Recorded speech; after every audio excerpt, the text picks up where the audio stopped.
e a ouvir o teu clamor. Abra sua Bíblia, lá na carta que Paulo escreveu aos Gálatas, no capítulo de número 2. Semana passada demos início a uma série de mensagens. A proposta é nós desenvolvermos essa série de mensagens em toda a carta que Paulo escreveu aos Gálatas. E demos como um tema geral dessa carta, livres pela graça. Que bom saber que a graça de Deus nos liberta. Que bom saber que o conhecimento de Jesus Cristo traz para nós a verdadeira liberdade. Gálatas 2, leremos dos versículos 1 até o versículo de número 5. Gálatas 2, 1 a 5. Diz assim a palavra do Senhor.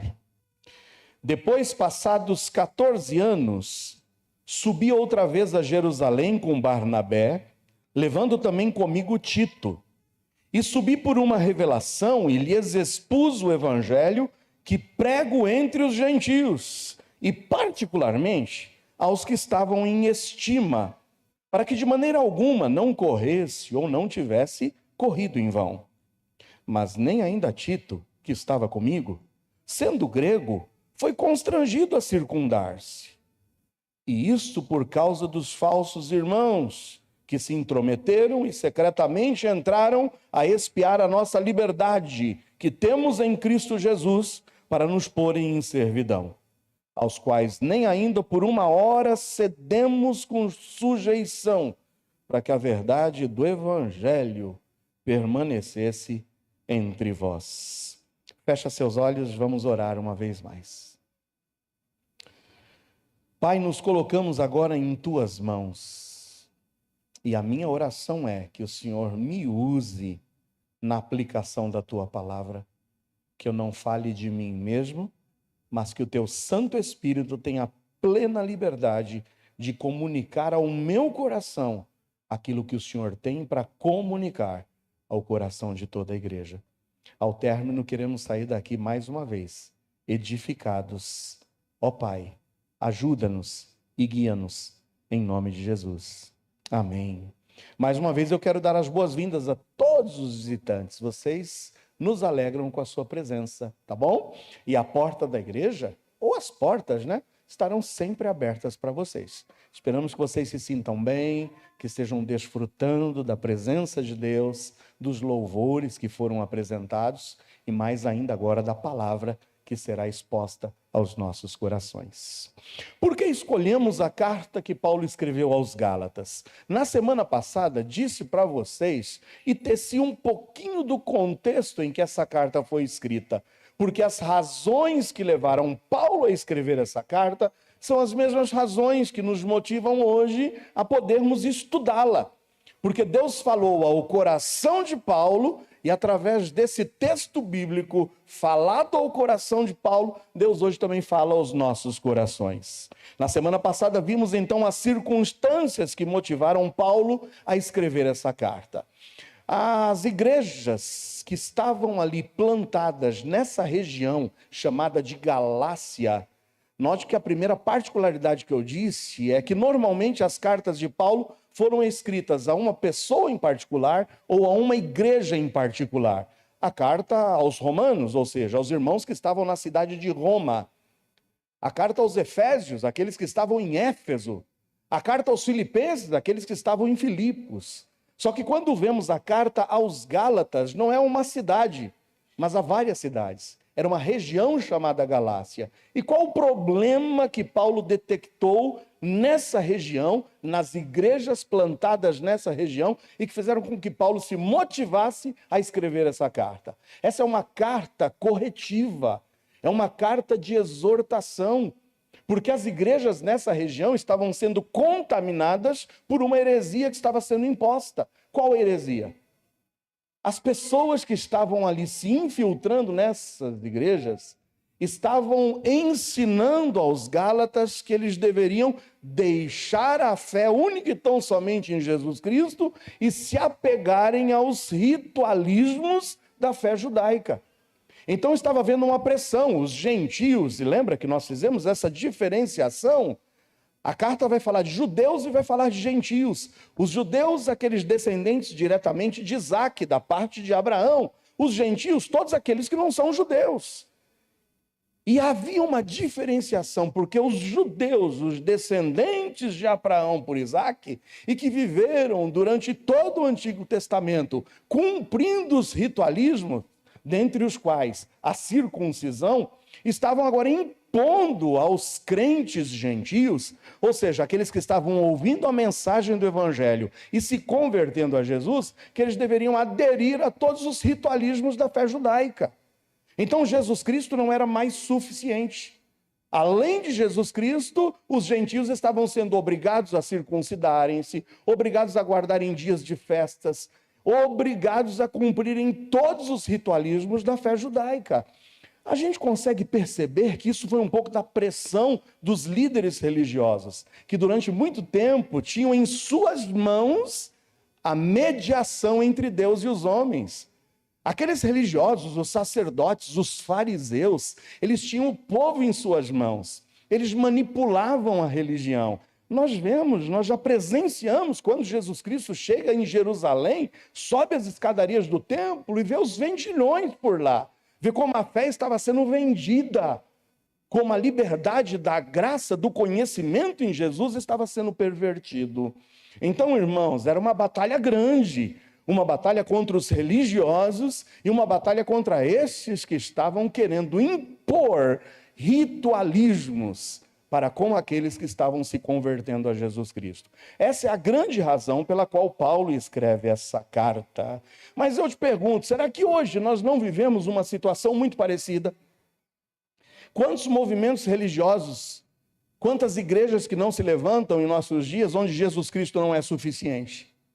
Onde não basta a fé em Jesus Cristo, onde não basta nós nos convertermos a Jesus Cristo, mas alguns se levantam dizendo, você precisa congregar na nossa igreja, porque a nossa igreja é a única igreja certa, é a única que verdadeiramente anuncia o único evangelho.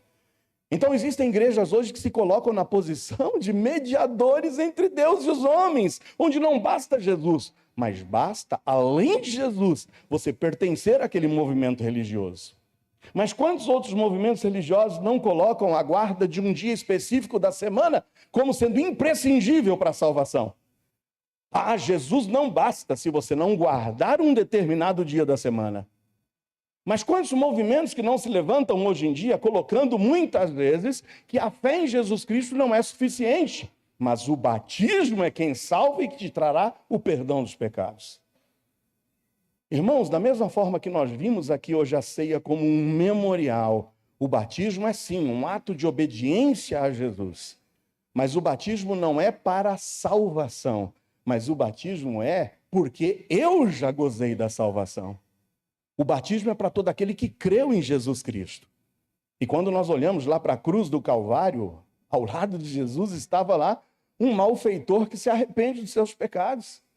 E que não há tempo hábil, e que não há a mínima possibilidade dele descer daquela cruz e ser batizado. Mas quais são as palavras de Jesus para ele? Hoje mesmo você estará comigo no paraíso. Louvado e bendito seja o Senhor. Porque o que nos salva não é o batismo. O que nos salva é a fé em Jesus Cristo. Quantos podem dizer amém? É Jesus Cristo. Agora é claro que todo salvo em Jesus Cristo vai almejar o batismo. E é por isso que começamos hoje mais uma classe preparatória, hein? E se você não estava na classe de hoje, mas deseja dar esse próximo passo de confissão da sua fé em Jesus Cristo, procure o irmão Roger ao término, que a classe continua no próximo domingo. É isso mesmo, irmão Roger? Marcado? Exatamente isso. Tá vendo? Eu estou vendo aí as cabecinhas confirmando. O irmão Roger está ensinando exatamente isso. Então procure o irmão Roger. Irmão Roger, balança aí a sua mão. Olha lá. Aquele ali é o nosso professor que prepara aí as pessoas. E esse ano eu não quero ter só um batismo, não. Eu quero ter pelo menos uns 2. Quem pode dizer amém? Louvado e bendito seja o Senhor. Mas quantos movimentos também não colocam, além de Jesus, o cumprimento de ritualismos também, de sacramentos? Existe um movimento que coloca uma escadaria a ser subida. É um primeiro sacramento, um segundo sacramento, um terceiro sacramento, um quarto, que vão conferir a salvação. Ah, amados irmãos, quando Paulo começou a ver isso pervertendo a fé dos irmãos, ele se viu na obrigação de escrever essa carta. E essa carta foi para exatamente combater a essas heresias que estavam sendo introduzidas. E lembra do que nós vimos e decidimos? Semana passada nós pregamos em 4 pontos. E o primeiro ponto dizia que a carta aos Gálatas, aos Gálatas, Paulo apresenta o evangelho da graça. E o que é o evangelho da graça? Cristo morreu por nossos pecados. Amém ou não? Não morreu por morrer, morreu por nossos pecados. Porque todos nós somos pecadores e a Bíblia diz que destituídos estaríamos da glória de Deus. A Bíblia diz em Romanos 6:23 que o salário do pecado é o quê? Sabe qual seria o destino natural de todo aquele ao nascer? Inferno, separação eterna. Mas é aí que entra a segunda parte de Romanos 6:23. O salário do pecado é a morte, mas o dom gratuito de Deus é a vida eterna, por intermédio de Cristo Jesus, o nosso Senhor. E quantos aqui já creram nesse evangelho da graça?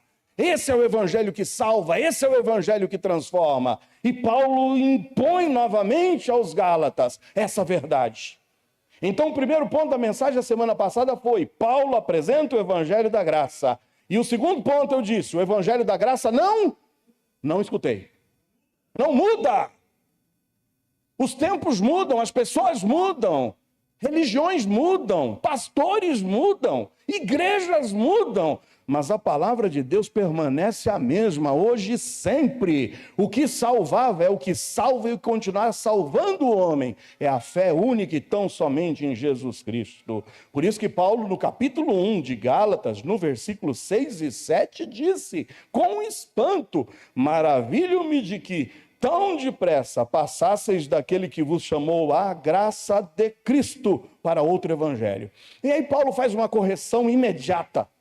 Outro evangelho não, 7. O qual não é outro, mas há alguns que vos inquietam e querem fazer o quê? Transtornar, perverter, mudar, corromper o evangelho de Cristo. O evangelho de Cristo não muda. Vocês creem nisso? É o mesmo, ontem, hoje, para sempre. Em terceiro lugar, semana passada eu disse que o evangelho da graça, que não muda, ele faz o que com o homem? Transforma o homem. Paulo mesmo aqui disse a sua própria experiência. Quando Paulo escreve aos Coríntios, na segunda carta, no capítulo 5, 17, o que ele diz? Aquele que está em Cristo se torna uma nova criatura. As coisas velhas se passam e tudo se faz novo. Amém ou não? Sua vida mudou, irmão Roberto? E como mudou? Tenho certeza que vocês já ouviram o testemunho do irmão Roberto. Quando deixou a sua vida da dependência química e depositou a sua fé única e tão somente em Jesus Cristo. E hoje está aqui a vida do servo de Deus. Quanto tempo limpo? Em 4 de maio, 28 anos limpo, para a honra e glória do Senhor Jesus. Quantos podem dizer amém? Quem te transformou, meu amado? É Cristo. É Jesus quem faz do homem uma nova criatura. O encontro pessoal de Saulo com Cristo na estrada de Damasco constituiu-se no divisor de águas de sua vida. Por isso que esse evangelho da graça, Paulo mesmo quando escreve aos Romanos, no capítulo 1:16, lembra do que Paulo diz no capítulo 1:16 de Romanos? Não me envergonho do evangelho de Cristo, porque o evangelho de Cristo é o quê? Poder de Deus para a salvação de todo aquele que crê. Primeiro do judeu. O judeu precisou se converter a esse evangelho da graça também. Os seus ritualismos, a sua circuncisão, a sua guarda de sábado, nada disso salvou. Mas Paulo disse, o evangelho do Senhor Jesus, o fato de que Cristo morreu por nossos pecados, foi sepultado e ressuscitou, é o que é o poder de Deus para a salvação de todo aquele que crê. Primeiramente do judeu, mas louvado e bendito seja o Senhor. Também de quem? Do grego. Ou seja, do gentio. E isso inclui todos nós que aqui estamos. Por isso que o quarto ponto, a semana passada, ele se baseou no fato de que o evangelho da graça, que não muda, ele transforma, mas ele faz o que mais com o homem? Liberta. Obrigado, irmão Douglas. É isso aí. O caderninho dele vai ser editado. Eu não sei por qual editora. Tem alguma editora aqui já para editar o caderno do Douglas, com todos os esboços ali, tá bom? Eu prego e ele está ali confirmando. Mas se você tem dúvidas, vai lá no YouTube da igreja. A mensagem está lá, para quem quiser ouvir. E se fizer bem para ti, que possa penetrar em seu coração e te transformar. Você que nos assiste aqui também. Essa semana foi um bom, irmãos, lá no YouTube da igreja. Teve mais de 20 inscrições. Eu falei, que lindo, que bonito, né? Mais pessoas ouvindo a mensagem e a palavra de Deus. O que diz em João 8,36? Vocês se lembram? Se, pois, o Filho vos libertar, verdadeiramente sereis livres. O pecado, os vícios, os relacionamentos escravizam. O sistema religioso também escraviza. E só Cristo liberta. É só Cristo quem traz a verdadeira liberdade ao ser humano. Por isso hoje veremos do que o Evangelho da Graça nos liberta, segundo Paulo escreveu aos Gálatas. Hoje a mensagem não vai ser em 4 pontos, vai ser em 3, tá bom? Vamos percorrer 3 verdades acerca do que o Evangelho da Graça nos liberta. Primeiro te convido para mais uma vez acompanhar a leitura inicial comigo. Nós lemos em Gálatas 2, versículos 1 a 5. Acompanhe a leitura comigo uma vez mais. Olha o que Paulo narra no capítulo 2. Depois, passados 14 anos, subi outra vez a Jerusalém com Barnabé, levando também comigo Tito. Então, está aqui Paulo, depois de 14 anos da sua conversão, ele sobe outra vez a Jerusalém, está com ele Barnabé, mas está também Tito. E no versículo 2 diz, subi por uma revelação e lhes expus o evangelho que prego entre os gentios. O que é o evangelho da graça pregado por Paulo? Cristo morreu por nossos pecados. Cristo foi sepultado e Cristo ressuscitou ao 3º dia. Esse é o evangelho da graça pregado por Paulo, especificamente aos gentios. Por quê? Vocês se lembram que na conversão de Saulo, lá na estrada, no caminho de Damasco, quando Ananias se encontra com ele, Ananias diz a ele, você, Saulo, Deus mandou lhe dizer que será um vaso usado por Deus. Para o quê? Para a conversão e para a transformação dos gentios. Paulo recebe de Deus uma missão. Era pregar o evangelho da graça não aos judeus, mas pregar o evangelho da graça aos gentios. E lembra mais uma vez quem eram os gentios? Todo aquele que não era judeu. Essa foi a missão, esse foi o ministério, essa foi a tarefa recebida por Paulo, pregar aos gentios. Mas olha aqui o que ele diz, particularmente aos que estavam em estima, para que de maneira alguma não corresse ou não tivesse corrido em vão. Eu cumpri a missão que o Senhor me deu. Eu não queria estar correndo em vão, correndo por um outro caminho, cumprindo outra tarefa, senão a de pregar aos gentios. 3. Mas nem ainda Tito, que estava comigo, sendo grego, foi constrangido a circuncidar-se. Pô, gente, eu preguei o evangelho da graça aos gentios. E o Tito estava comigo, ele era grego, ele não era judeu. Mas em momento algum eu persuadi, em momento algum eu impus a ele que ele deveria cumprir ritualismos judaicos. Porque o evangelho da graça nos liberta. O evangelho da graça não nos impõe amarras. Lembra do que eu disse a semana passada? Eu já estou crucificado com Cristo. Eu estou do lado de Cristo. Eu não posso perverter esse versículo e dizer, estou crucificado por Cristo. Ou seja, Cristo não nos crucifica, Cristo não nos escraviza, mas Cristo veio para nos libertar. Mas também não posso dizer, já estou crucificado para Cristo. Não há nada que eu faça por mim mesmo, sacrificialmente, que possa me habilitar para a salvação. Mas é graça de Cristo. Eu tenho que estar crucificado, é com Cristo. Eu estou aqui do lado de Jesus, com Ele, recebendo dele a graça dele. Então Paulo continua dizendo no versículo 4, isso por causa dos... meus irmãos, olha que palavra aqui.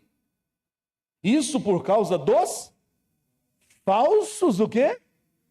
Espera aí, Se é falso, é porque não é o quê? Verdadeiro. Então aqui Paulo está dizendo de quem, irmãos? De gente convertida? Paulo está dizendo de irmão em Cristo? Ele está dizendo aqui que falsos irmãos. Se são falsos é porque não são verdadeiros. Então falsos irmãos se intrometeram e secretamente entraram a espiar a nossa liberdade que temos em Cristo Jesus para nos pôr em servidão, aos quais nem ainda por uma hora cedemos com sujeição, para que a verdade do Evangelho permanecesse entre vós. Amém ou não? Verdade. Irmãos, a primeira coisa que o Evangelho da graça de Cristo, que não muda, que transforma e liberta o homem, a primeira coisa que ele nos liberta, tem o poder de nos libertar. Pode anotar aí. É da mentira e do engano. Amém ou não? Quem crê no genuíno e puro Evangelho de Cristo está blindado. Ele pode ter certeza de que, pelo Evangelho de Cristo, ele é liberto da mentira e do engano. Paulo apresenta o risco dos que se intrometem se apresentando como irmãos, com a intenção de perverter o Evangelho. Vai ter muita gente se fazendo de irmão para querer introduzir secretamente heresias, querer perverter esse Evangelho. A gente tem que ter cuidado com todo aquele que nos chama de irmão, mas que não vem apresentar o mesmo Evangelho que nós defendemos. Hoje em dia é muito bonito, surgem movimentos aí, é marcha para Jesus, vamos todo mundo na marcha, está todo mundo junto ali, é tudo para Jesus. Será que é tudo para Jesus mesmo? Será que a gente está compactuando com pessoas que defendem o mesmo Evangelho que nós defendemos? Sabe, o verdadeiro Evangelho da graça, ele nos liberta da mentira e do engano. Por isso, em primeiro lugar, em Colossenses 2,8, sabe o que Paulo diz? Colossenses 2,8. Tende cuidado, para que ninguém vos faça presa sua. Uma outra versão diz, tenha cuidado para que ninguém te enrede, jogue a rede em você e te aprisione por meio de quê? Filosofias, vãs sutilezas, segundo a tradição dos homens, segundo os rudimentos do mundo e não segundo quem? Cristo. Toma muito cuidado. Irmãos, está surgindo cada evangelho por aí nos nossos dias. Eu me surpreendi, recebi uma mensagem do missionário, o pastor Jonathan, que ele é missionário entre os indígenas, lá em Rondônia. E vocês sabem, né? Do levante que está tendo para impedir que missionários retornem para as tribos, tudo em função de toda aquela questão relacionada aos Yanomamis. Só que o pastor Jonathan me mandou um artigo de uma revista que eu acredito que muitos de vocês conhecem, é a The Intercept. E naquele artigo escrito por um homem, lá ele estava dizendo, não basta somente investigar os garimpeiros. Tem que se investigar as missões evangelizadoras. Aí eu olhei, quem é esse fulano que está escrevendo isso? Na hora já me veio, eu falei, eu acho que eu sei de que lado que ele pende, né? Mas eu falei, deixa eu ver quem é que escreveu isso. E para minha surpresa, o dono do artigo, a pessoa que escreveu o artigo, se apresenta, é claro, com seu mestrado na PUC, mas se apresenta como um pastor batista numa comunidade de São Gonçalo, no Rio de Janeiro. Hoje a gente está vendo pastores se levantando para dizer que não se deve evangelizar os indígenas. E colocando no mesmo bojo as missões evangelizadoras como missões criminosas. Você espera isso de um pastor? Que um pastor esteja dizendo que o nosso irmão Noel, que nós enviamos para lá, e quantos têm orado pelo Noel? Noel deixou tudo aqui, irmãos, em Bugaçu. Noel deixou tudo que ele tinha aqui com a sua esposa, por um chamado da parte de Deus. Está lá em apoio à missão Novas Tribos do Brasil. E agora tem um pastor dizendo que a missão Novas Tribos tem que ser investigada. que irmão Noel daqui a pouco tem que ser investigado. Esse é o ponto que nós estamos, de pessoas, por causa de filosofias, estão pervertendo o evangelho. E nas últimas eleições nós vimos o quanto filosofias transtornaram o evangelho. Mas a Bíblia está dizendo, cuidado. E o primeiro cuidado que eu digo para você ter, são com os falsos líderes. 2 de Pedro 2, 1 a 3. Olha o que diz em 2 de Pedro 1 a 3. 2 de Pedro 2, 1 a 3 diz, e também houve entre o povo falsos o quê? No passado houve falsos profetas. Mas hoje, sabe o que Pedro disse para a gente tomar cuidado? Não é com falso profeta. Sabe por quê, irmãos? Porque nós temos certeza de que se Deus tem que falar alguma coisa por nós, Ele vai falar por intermédio de quê? Louvado e bendito seja o Senhor. Quantos creem nessa palavra?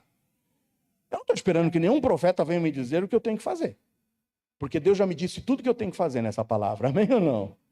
Eu não precisei ouvir um profeta dizer que eu precisaria ser pastor, que eu precisaria pregar o evangelho. Porque Cristo já disse isso para mim. Então, Pedro, ele diz aqui, não fique preocupado com um falso profeta. A gente não tem que estar preocupado com um falso profeta. Mas sabe o que a gente tem que estar preocupado? Entre vós haverá também falsos o quê? Doutores.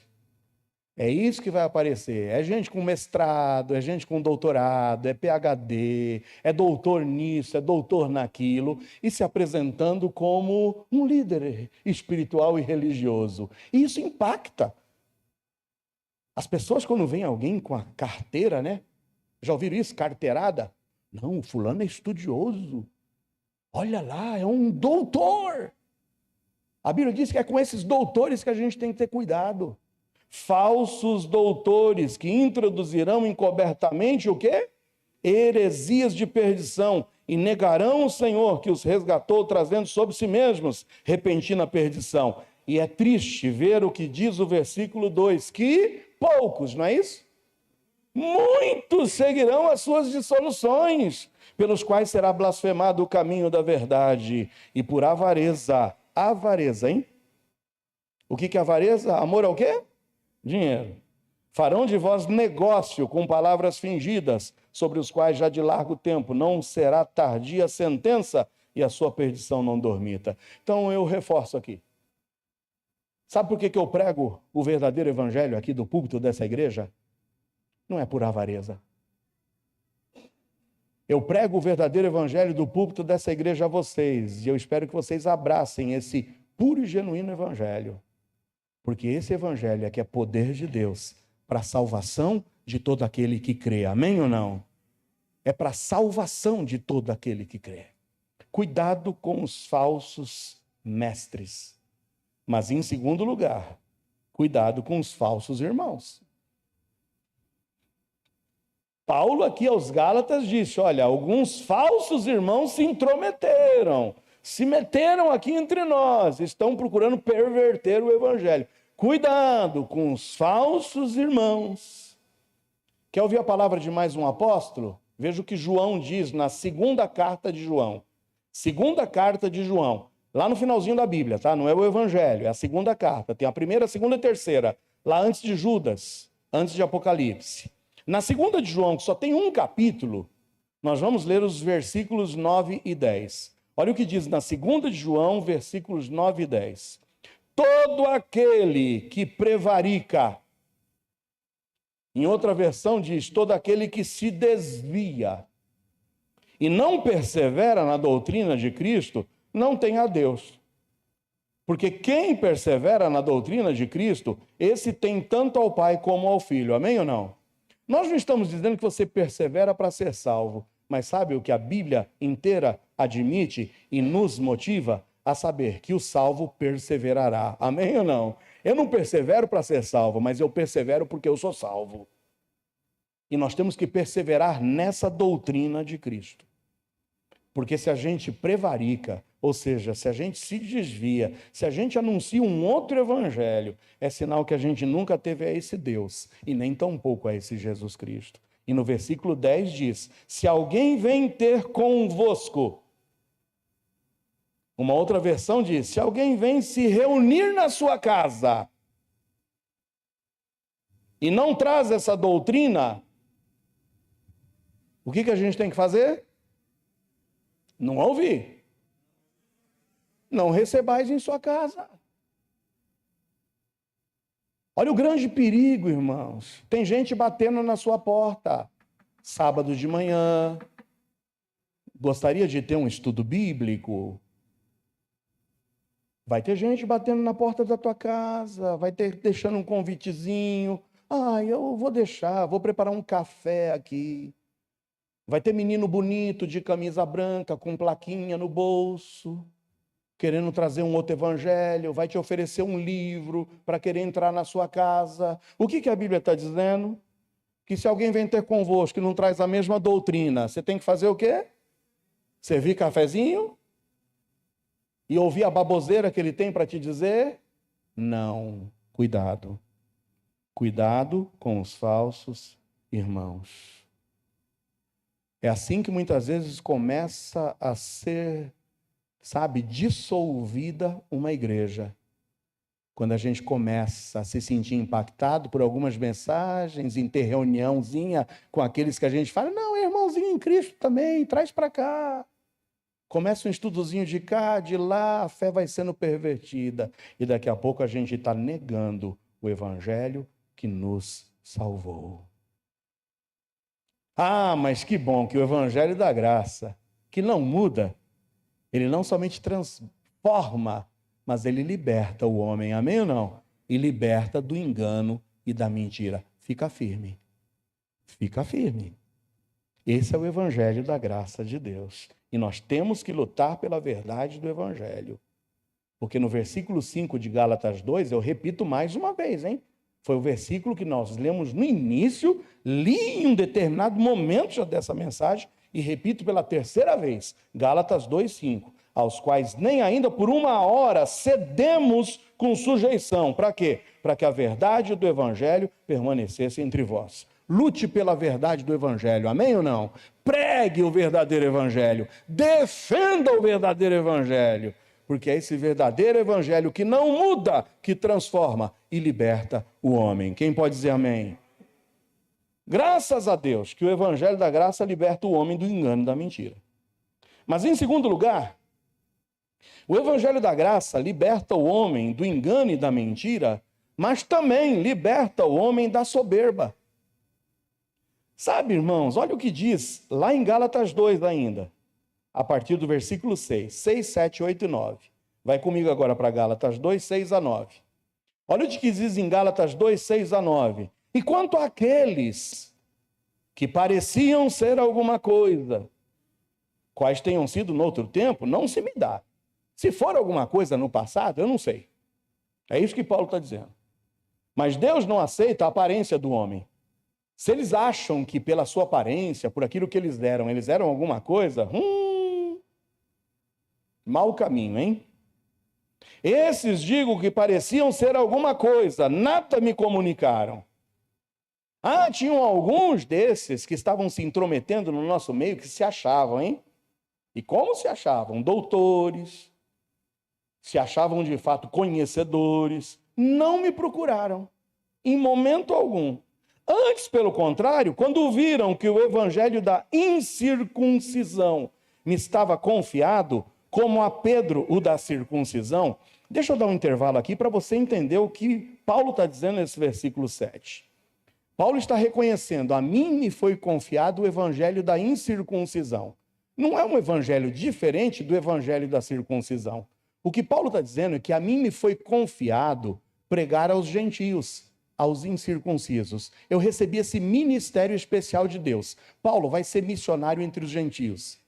Só que Pedro havia recebido da parte de Deus um ministério e uma missão diferente da de Paulo. Pedro havia sido encomendado por Deus para pegar o evangelho da graça a quem? Aos judeus. Então Pedro pregava aos judeus, que evangelho? Evangelho da graça. E Paulo pregava aos gentios, que evangelho? Evangelho da graça. Alguma diferença entre os evangelhos? Nenhum. Porque o evangelho, lembra do que Paulo diz em Romanos 1,16? Mais uma vez, se lembra? Não me envergonho do evangelho de Cristo, que é poder de Deus para a salvação de todo aquele que crê, seja ele judeu, seja ele o quê? Gentil. Só tem um evangelho, irmãos. Não tem outro. Então, o que Paulo está dizendo é que alguns desses que se achavam, e os que se achavam é justamente aqueles que eram os judeus. Durante tanto tempo dominaram o povo com seus ritualismos, com as suas práticas, se colocando na mediação entre Deus e os homens. Eles se achavam. Não falaram nada com Paulo, mas quando viram que Paulo estava pregando aos gentios e estava tendo sucesso, olha o que diz no versículo 8 de Gálatas 2. Porque aquele que operou eficazmente em Pedro para o apostolado da circuncisão, leia-se, para o apostolado e para a pregação aos judeus, esse também operou em mim com eficácia para com os gentios. Eles estavam vendo o sucesso, gentios se convertendo. E aí eles foram procurar quem? Tiago, Cefas e João. Olha o que diz o versículo 9. Conhecendo Tiago, Cefas e João, que eram considerados como as colunas, a graça que me havia sido dada, deram-nos as destras em comunhão comigo e com Barnabé, para que nós fôssemos aos gentios e eles à circuncisão. Eles foram procurar Tiago, Cefas e João para querer fazer a cabeça deles. Olha, destitua Paulo desse evangelho pregado aos gentios que não impõe os ritualismos. Tira ele dessa cena. Mas, pelo contrário, Tiago, Cefas e João disseram: nós temos essa missão de anunciar aos judeus, a vocês. Mas Paulo tem a missão de anunciar aos gentios e deixa ele. E que ele seja bem sucedido nessa tarefa. Porque não tem mais divisão e essa soberba não deve estar em nossos corações. É triste ver que há determinada soberba por exercer um ou outro ministério. Alguns pensam ser mais importantes que outros. Sabe que às vezes até dentro da igreja tem gente que acha que um ministério é mais importante que o outro? Ah, eu queria fazer parte do ministério do louvor. Esse é o bam, bam, bam. Queria tanto ser levita. Tem espaço para levita aqui na igreja, sabia? Mas vocês se lembram o que os levitas faziam? Coate, Merari, Gerson. Vai ver, as 3 turmas. Tinha uma turma de levita, sim, que cantavam, entoavam louvores, mas tinha uma turma de levita que era tão importante quanto aquela, que limpava lá as grelhas do altar, depois que o animal tinha sido sacrificado e queimado. E tinha levita também que fazia, sabe o quê? O que os levitas dos vagalumes aqui na igreja fazem quando tem vagalumes: carregar as madeiras e a lona da tenda. Sabe quem carregava o tabernáculo no deserto? Levita. Sabe quem limpava a grelha e limpava o sangue dos animais sacrificados? Levita. E sabe quem cantava e entoava cântico? Levita. E não tinha diferença em nenhum deles. Porque Deus, lembra aqui o que ele diz aqui, exatamente o meu irmão Paulo, olha no versículo 6. Quanto àqueles que pareciam ser alguma coisa, quais tenham sido noutro tempo, não se me dá, porque Deus não aceita o quê? A aparência do homem. Deus não olha para a aparência, Deus olha para o coração. Amém ou não? Tem espaço aqui para limpador de grelha. Quem quer limpar a grelha? Quem quer limpar o banheiro? Quem quer guardar carro? Quem quer anotar o nome dos visitantes que estão chegando? Quem quer fritar pastel para a hora da cantina? Tem irmã lá agora, não está limpando grelha, mas vai começar a fritar pastel para a hora da cantina. Ah, não, eu acho que o ministério aqui da igreja que é o melhor é esse aqui, eu quero fazer parte dele. Tem gente que com soberba se acha melhor que o outro. Ah, irmãos, abra sua Bíblia em 1 de Paulo aos Coríntios 3, 1 a 7. Olha o que diz na 1 de Paulo 3, 1 a 7. E acorda para a vida ao ver aqui o que Paulo diz na 1 de Paulo aos Coríntios 3, 1 a 7. Eu, irmãos, não vos pude falar como a espirituais, mas como ao quê? Carnais, como a meninos em Cristo. Paulo começa dizendo: olha, eu tentei falar espiritualmente com vocês, mas vocês são crianças, hein? Quanta meninice entre vocês. E Paulo vai explicar a razão da meninice. Com leite vos criei, não com carne, porque ainda não podíeis, nem tampouco ainda agora podeis. Olha, eu dei o beabá para vocês, dei leitinho, expliquei tintim por tintim, gastei tempo instruindo vocês. 3, mas infelizmente ainda sois carnais. Por quê?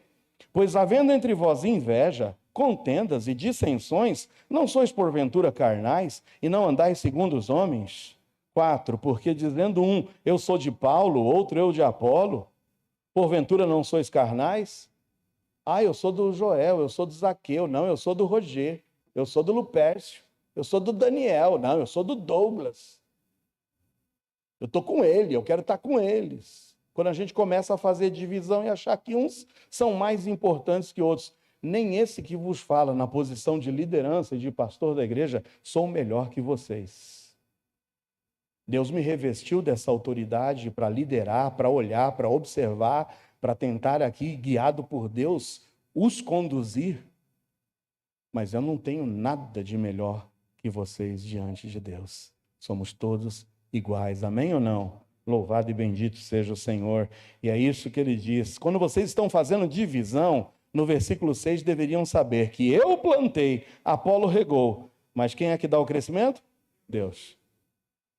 Não sou eu, nem você, é Deus. Por isso, nem o que planta é alguma coisa, nem o que rega, mas Deus que dá o crescimento. Ah, irmãos, graças a Deus. Hoje nós estamos aprendendo que o evangelho da graça, que não muda e que transforma o homem, ele o liberta. O liberta, em primeiro lugar, do engano e da mentira. Blinde-se com o evangelho da graça e você não vai ser enrolado por ninguém. Defenda. E se alguém vem ter contigo um outro evangelho que não seja esse, diga, está aqui encerrado o nosso papo. Não quero ouvir heresia. Agora, se você quer ouvir o que eu tenho a lhe dizer, diga. E diga a verdade, com mansidão e temor, a razão da esperança que há no seu coração. Procura, como diz Paulo, apresentar-te a Deus aprovado, como obreiro que não tem do que se envergonhar e que maneja bem a palavra da verdade. Ah, quantos irmãos por aí procurando um foguinho a mais, alguma coisa diferente, né? Mas o evangelho da graça, ele nos liberta do engano e da mentira, mas nos liberta também da soberba. Eu defendo a verdade, mas eu não digo que nós estamos aqui sozinhos e que a Igreja Batista Bíblica de Embu-Guaçu seja a única igreja que prega a verdade. Eu sei que aqui nós pregamos a verdade. Você pode dizer amém ou não?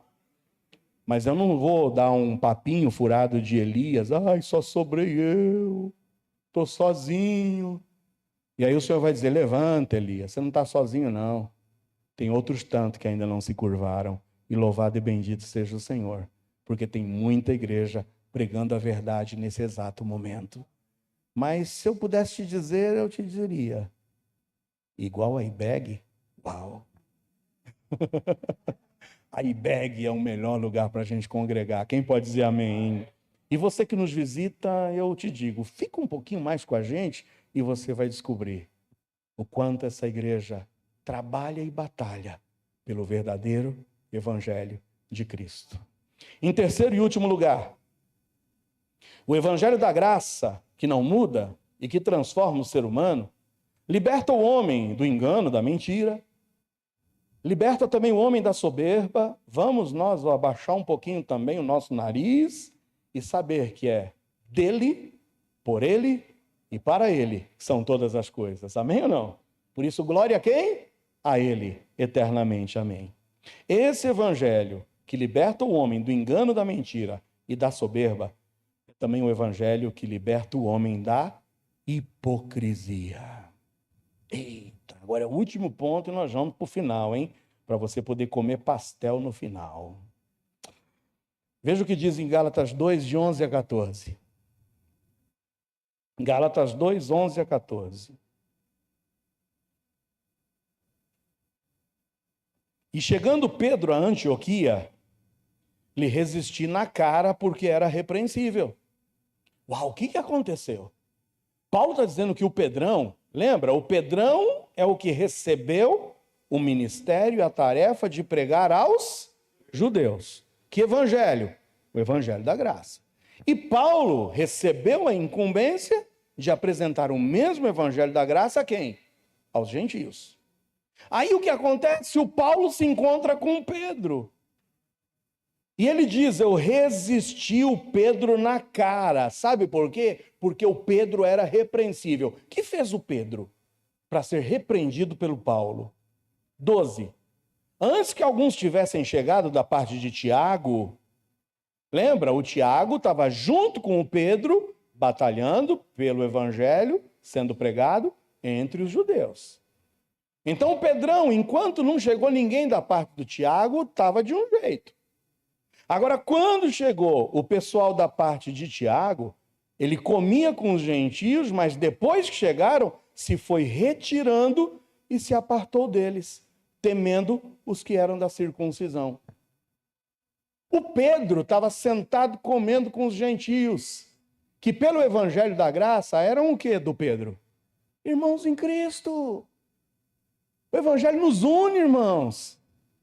Não tem o evangelho dos ricos, dos pobres, não tem o evangelho dos brancos e dos negros, não tem o evangelho do homem e da mulher, não tem o evangelho do adulto e da criança. O evangelho é um só, para a salvação de todo aquele que crê. Jesus Cristo diz, a partir de hoje não tem mais macho, nem fêmea, nem livre, nem preso, nem bárbaro, nem cita, nem judeu, nem gentil. Porque o evangelho da graça nos une em Cristo, amém ou não? Somos todos irmãos.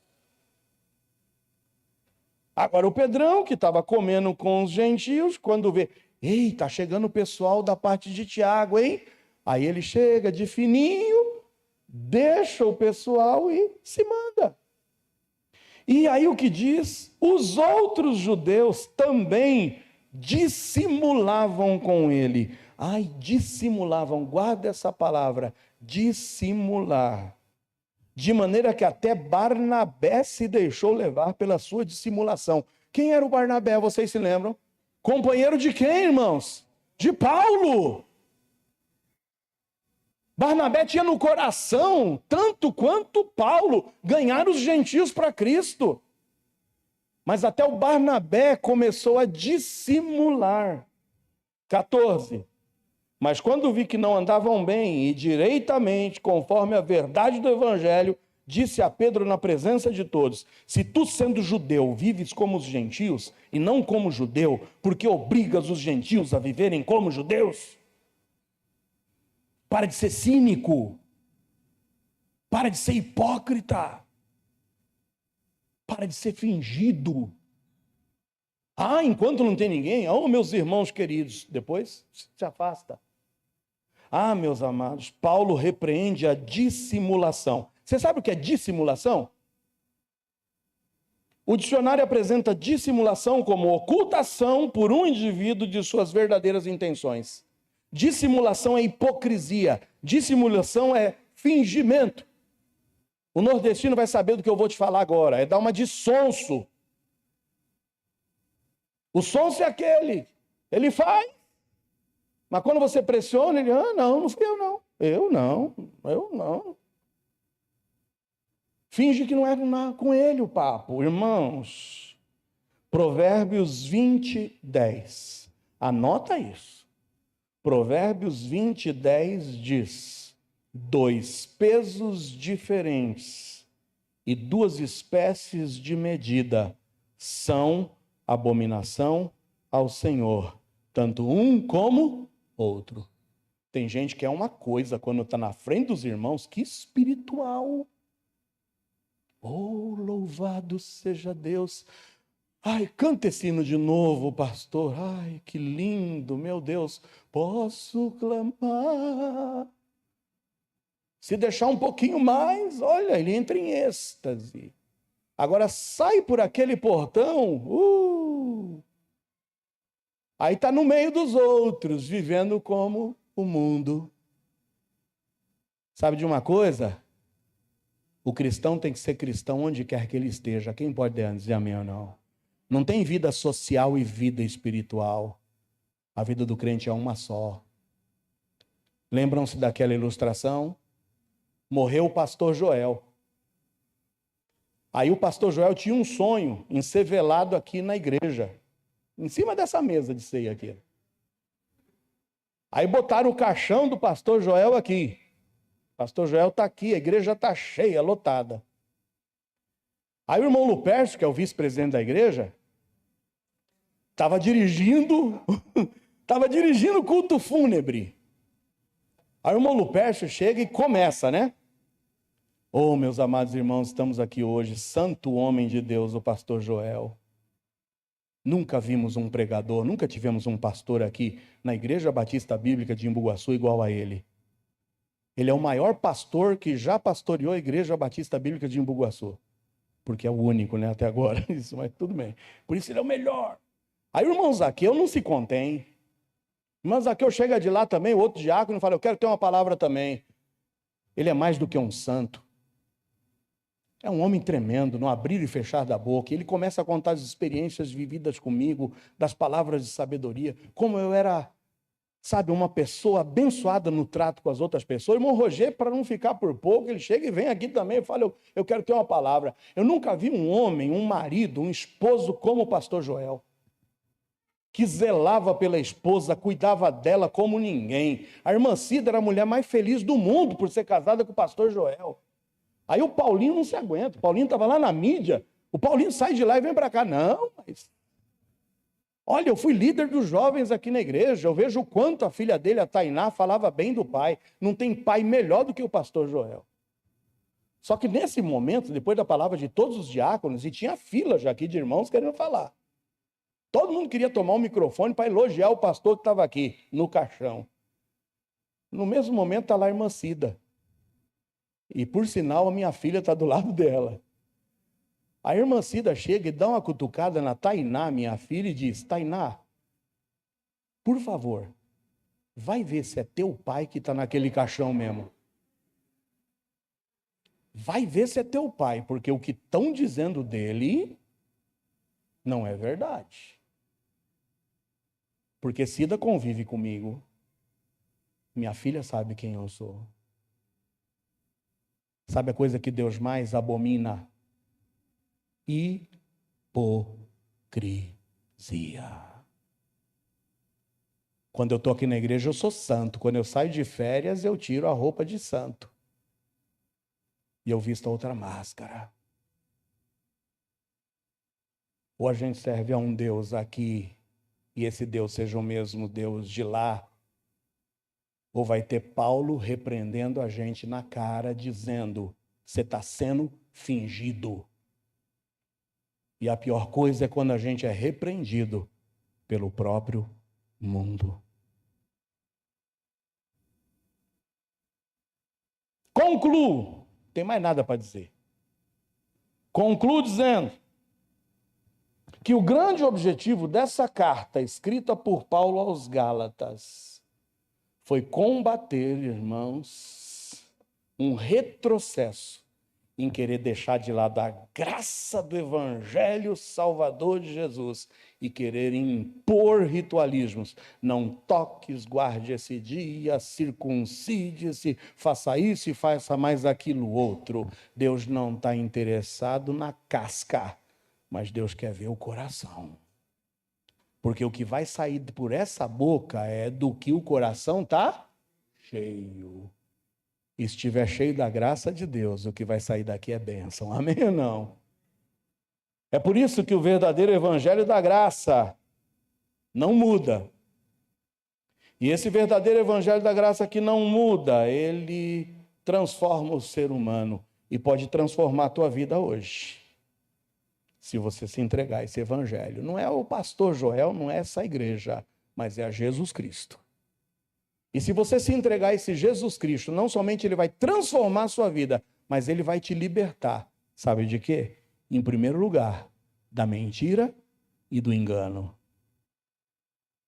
Defenda esse evangelho e não se deixe levar por outro. Eu sei que por aí vão tentar te seduzir, mas fica com essa palavra. Porque o sangue de Jesus Cristo, o Filho de Deus, é o único que pode te libertar e te transformar. Ele vai te libertar da mentira, do engano, mas da soberba. A partir do momento que nós nos entregamos a Jesus, somos todos iguais, nos nivelamos como filhos de Deus. Ele veio para o que era seu, os seus não o receberam, mas a todos quantos o receberam, a esses Deus deu o poder de serem feitos filhos de Deus. Quer ser um filho de Deus? Creia nesse evangelho. E por último, esse verdadeiro evangelho que não muda, que transforma e liberta da mentira e do engano e da soberba, ele vai te libertar da tua hipocrisia, da tua dissimulação. Tira a máscara e se apresente diante dos homens como carta aberta de Cristo. Que Ele te ajude no teu testemunho e na defesa da fé que uma vez foi dada aos santos. Fecha seus olhos, abaixa sua cabeça. Deus falou ao seu coração.